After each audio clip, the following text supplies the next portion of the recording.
Monsieur le président, ma question s'adresse à monsieur le Premier ministre. Il est 23 heures lundi soir quand, à la sortie de la conférence internationale de soutien à l'Ukraine, le chef de l'État a déclaré que l'envoi de troupes occidentales au sol en Ukraine ne doit pas être exclu.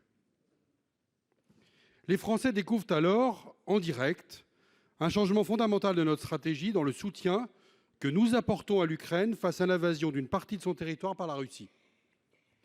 Cette déclaration est d'autant plus incompréhensible qu'elle remet en cause toute la cohérence défendue jusqu'ici par la France. Mais que signifie cette initiative dont nos propres alliés au sein de l'OTAN se sont aussitôt désolidarisés?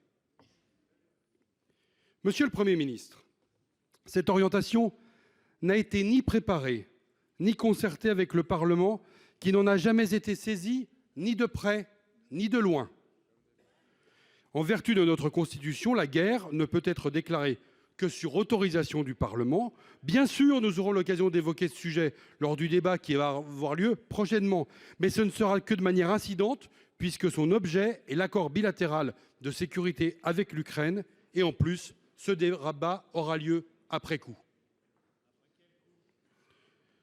On ne peut pas maîtriser la portée d'une telle annonce et les enjeux sont trop grands pour laisser le champ libre à ce type d'improvisation. Surtout quand Donald Trump, donné aujourd'hui vainqueur de la course à la Maison-Blanche, proclame haut et fort que s'il est élu, non seulement il arrêtera de soutenir l'Ukraine, mais qu'il retirera même les États-Unis de l'OTAN. La conséquence principale des déclarations sur l'envoi de troupes au sol, c'est de prendre le risque de fragiliser notre propre camp.